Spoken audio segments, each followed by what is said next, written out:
Want to purge a city and herd the survivors into stalls without firing a single shot? Forget cannons, you need cholera. While the herd is busy boarding up their windows, you pull out a map and begin the hunt.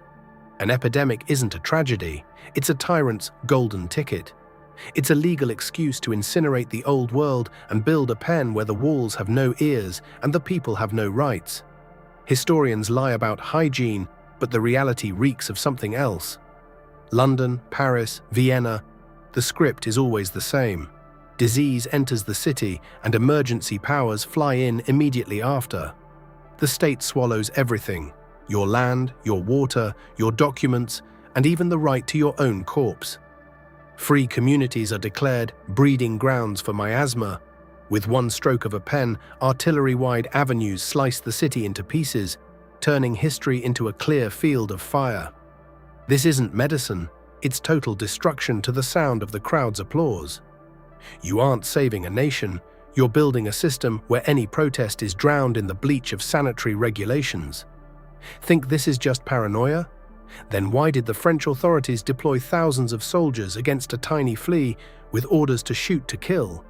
We're going to Provence, to a wall built not to fight a virus, but to bury an entire province alive in quarantine.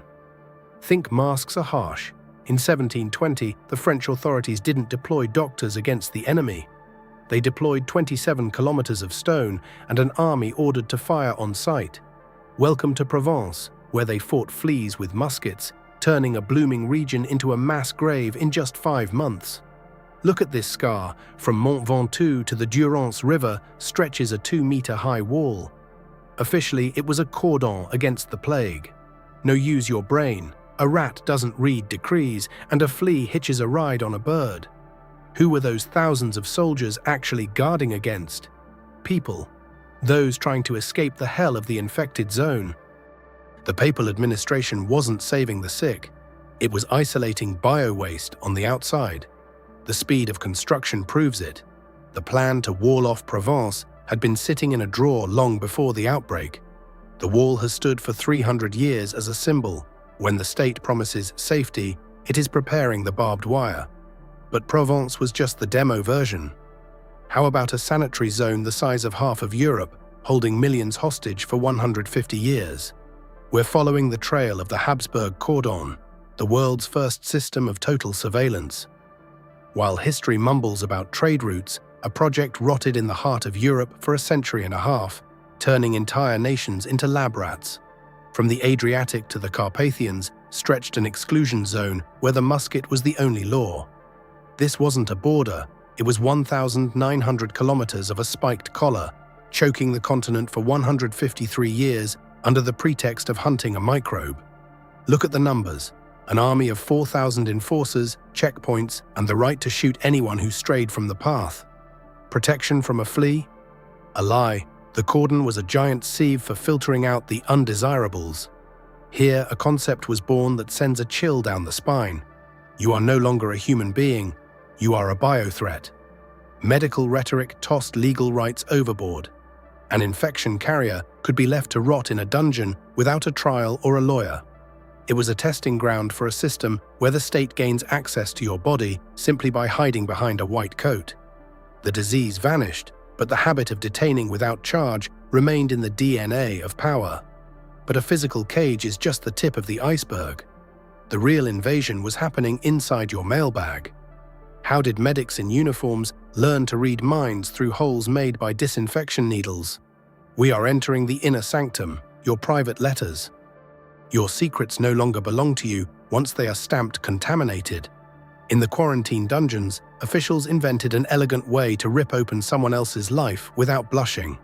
The sanitary processing of letters became the perfect cover for total espionage, where the disinfector's needle pierced not just paper, but the very idea of privacy. The procedure was insultingly simple. Letters crossing the border were punctured with needles, supposedly to release plague air. In reality, these holes made the text transparent to the inspector. Books were ventilated for weeks while sharp-eyed censors studied them. Inconvenient thoughts were lost during processing or confiscated as a biological threat. It was a triumph of bureaucracy, control over goods, people, and ideas all in one bottle. For 150 years, the state legally read your business correspondence and love confessions, cloaked in the guise of health concerns. Medicine gave the authorities a right to inform on you that could never be challenged in court. Think that's the limit of cynicism? We're just warming up. We're heading to Venice, where on the island of Lazaretto, the authorities learned not only how to isolate the living, but how to dissolve thousands of corpses into history. Where did 48,000 people from the official reports actually vanish to? Venice is more than just masks. It was the world's first laboratory for the mass disposal of human beings. On the island of Lazaretto, authorities spent centuries perfecting the art of dissolving the inconvenient into the depths of history. Here, quarantine became a one-way ticket, and mortality statistics served as a screen behind which thousands of witnesses to state tyranny vanished without a trace. Officially, Lazaretto was a hospital, but archaeologists have unearthed a different truth. Beneath the soil lie thousands of skeletons, dumped into communal pits without names. During outbreaks, everyone was brought here, the sick and the merely troublesome. Once inside these walls, you ceased to exist legally. Your property was confiscated and your ties to the world were severed. It was the perfect conveyor belt. The state gained absolute power over the body, which could be declared plagued and incinerated at any moment. They perfected a system where disease justifies stripping a person of their right to memory and even a headstone. But Venice only set the format. How did religious fanaticism turn the term 40 days into a weapon against market competition? We're going to where faith and viruses united to destroy free trade and create closed zones for the elite. Do you think the duration of quarantine was derived by scientists? No, it was taken from the Bible. The authorities of Venice turned a sacred number into an economic noose. Quarantine became history's first method to legally bankrupt a competitor simply by locking their goods in port under the pretext of impurity. The term quarantine, 40, had no scientific basis. It was pure mysticism multiplied by greed. By locking ships away for 40 days, the authorities forced outsiders out of the market and compelled merchants to pay for storage in state warehouses. If silk or spices rotted during that time, it was called the will of God. In reality, it was the first trade barrier disguised as a sanitary regulation. Religion gave quarantine immunity. Arguing against 40 days was tantamount to heresy. Thus, the virus became a tool of monopoly, where the survivor wasn't the fastest, but the one who was in league with the port administration. But while merchants were losing money in the ports, trenches of a different purpose were being dug beneath the cities of Europe. How did the sewage system in Warsaw become a cover for a military fortress capable of drowning any rebellion in filth? We're going into the tunnels of Lindley. Urban sewage systems are usually hailed as symbols of progress, but in late 19th century Warsaw, the pipes became weapons.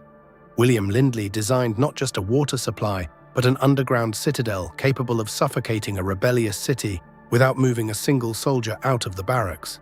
Here, sanitation served as the wrapping for total spatial control.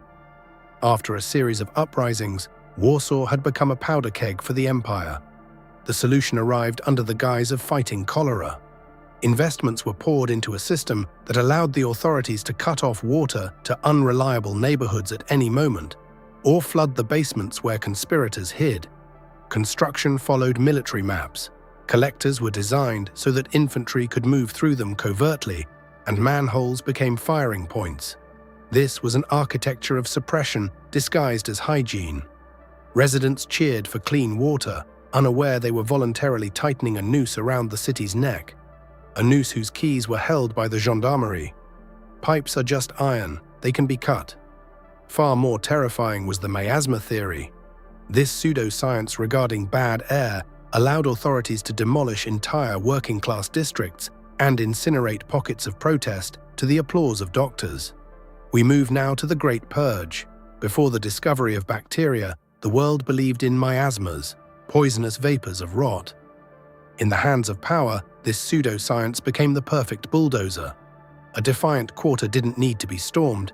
It was enough to declare its air infectious to level it to the ground with the approving nods of physicians. Miasma theory gave officials the right to conduct radical urban redevelopment.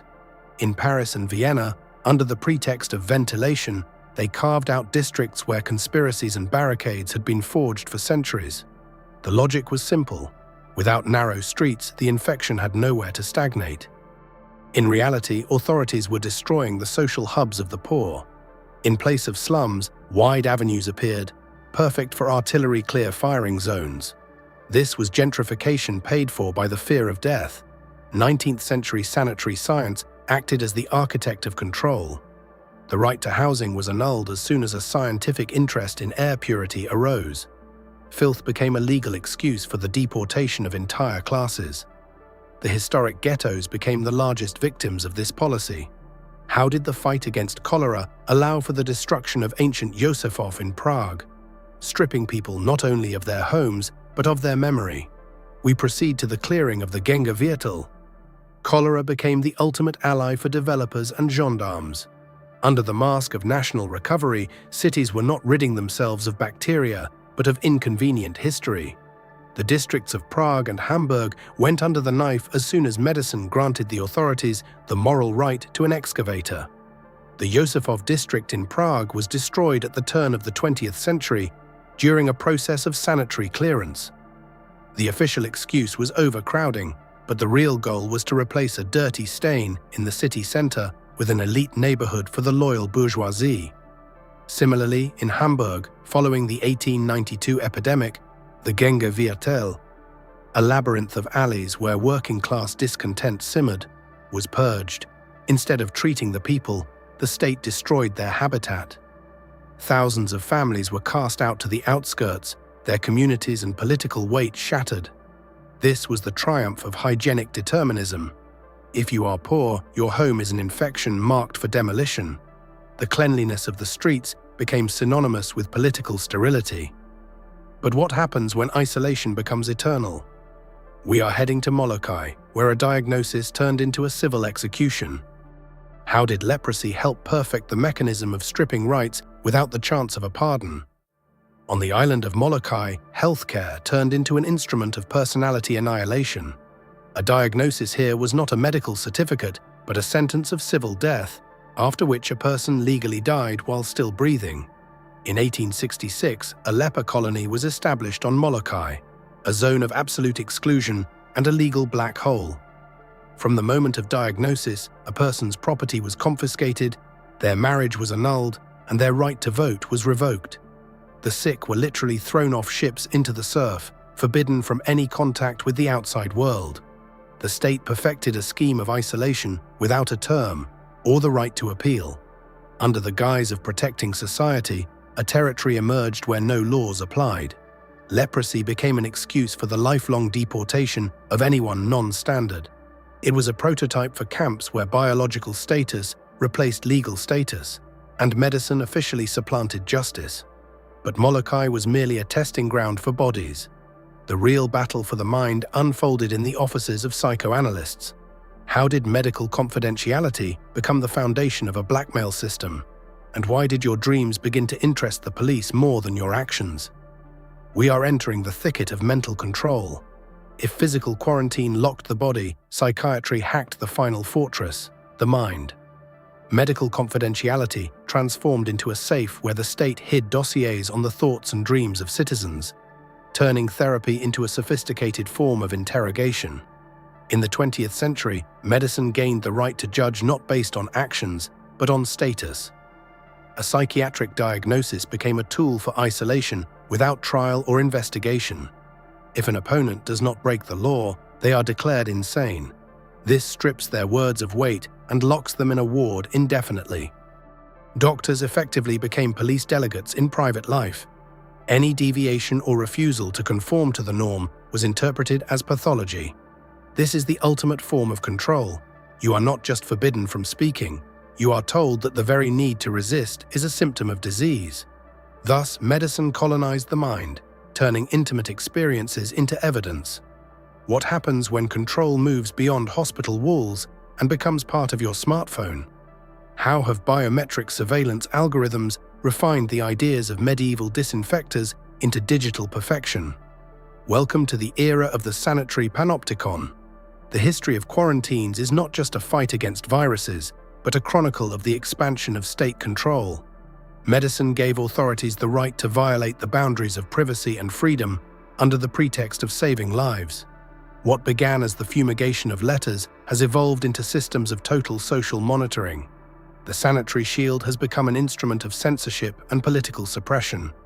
When the fear of death meets bureaucracy, civil rights are sacrificed for the public good.